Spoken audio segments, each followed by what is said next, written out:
live in a culture where there's a lot of disagreement, but there's a lot of acrimony. And it's toxic and it's unhealthy. But one of the things that we want to make sure we cover, because we didn't cover it in previous episodes, was this whole idea of the two schools of Mishnaic. Mishnaic, you don't even have to say it. This is called Mishnaic if you want to say it. It's like anachronistic because there's no Mishnah at the time of this time. But so I'm not even, you don't have to say it. I don't even have to say it because it's wrong anyway. You can say Pharisaic teaching. Yeah, Pharisaic teaching, great. So let's break this down. So in the show, we talk about the two schools of thought, the school of Hillel and the school of Shammai. And as we talked off the air, doing the research for this is tough because we have it, I think we've got the time of leadership at least close to being correct. So there was Hillel, whose son was Shimon, and then Shimon's son was Gamaliel. And we know that Paul studied under Gamaliel, but the question of when exactly Gamaliel was in charge, I don't know if that's the right word. Became president of the Sanhedrin, if you will. Nazi is the actual word. But right. Yeah. So one thing I know we got wrong was in the original script, we had Gamaliel as being the current president.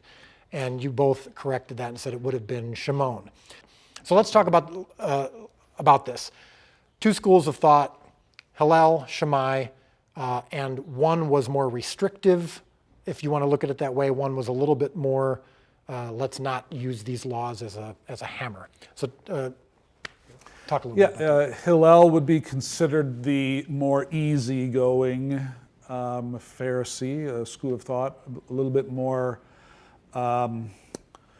acceptable amongst the common people, I suppose. So Hillel was the president of the Sanhedrin, the Jewish council, until he died around the year AD 10 or so, and then his son Shimon became the president of the Sanhedrin. During Shimon's time as the president of the Sanhedrin, more easygoing like his father, is when Shammai becomes the vice president, if you will, of the Sanhedrin. And Shammai's school of thought was much more strict, much more restrictive on people's behavior and things.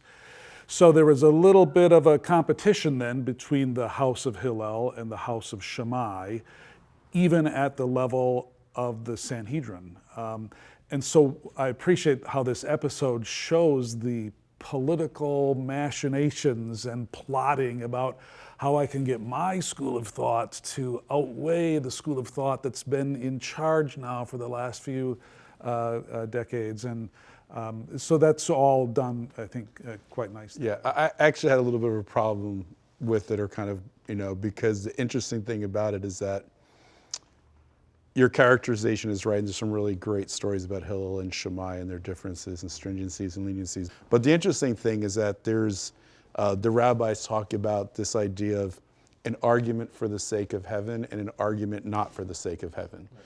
And an argument not for the sake of heaven is given as Moses and Korah, right? Korach in Hebrew. And it was an argument not for the sake of heaven because it was Korach wanted power, there was evil motivations for it.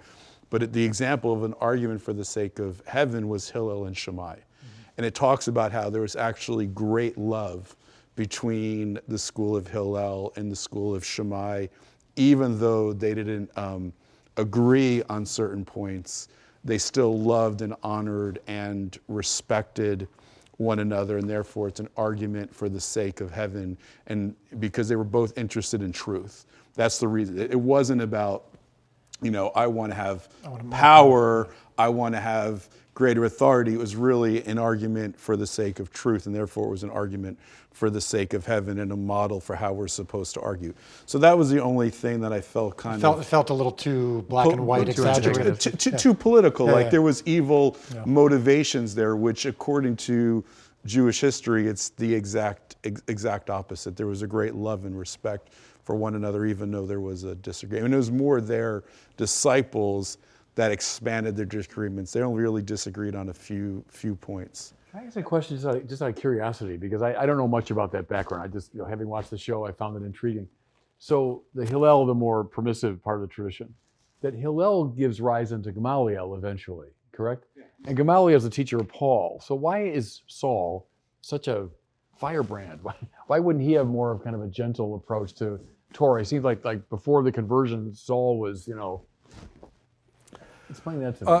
That's a great question, and I love your corrective too, Rabbi. This would be my explanation of it, right? We're not always exactly like our teachers, and in fact, despite in fact, maybe this even lends to what you were just saying. So Hillel and then his son Shimon were presidents over the Sanhedrin. And Shammai could be vice president of the Sanhedrin precisely because they acknowledged they were both searching for the truth. It wasn't merely Republicans versus Democrats, no matter what kind of fight, but they had these sincere disagreements as they were, but sincere and respectful because they trusted each other to be sincere. Despite the fact that the Hillel school of thought was holding the highest office, it turns out that Shammai's school of thought actually kind of wins the day in the Sanhedrin. Well, we say that, and when he says Shammai has more of the votes. Here's what's important to Shammai right now. He's in a dogfight with Sanhedrin President Shimon, the son of Hillel, who is the more tolerant teacher, Shammai's opposite school of thought. Shammai has the votes in the Sanhedrin, yes. But Shimon has the common people because he's Hillel's son. So even while young Saul could be taught by Gamaliel, he could still be swayed by the rest of the general Shammaic thought. But the interesting thing is that when it comes to rabbinic tradition almost exclusively rules according to Hillel and not Shammai. Yeah, okay. So the interesting, but one of the interesting things that it's one of the reasons why it says that is because it says that Hillel and his school would always teach the opposing opinion of Shammai before they taught their own opinion.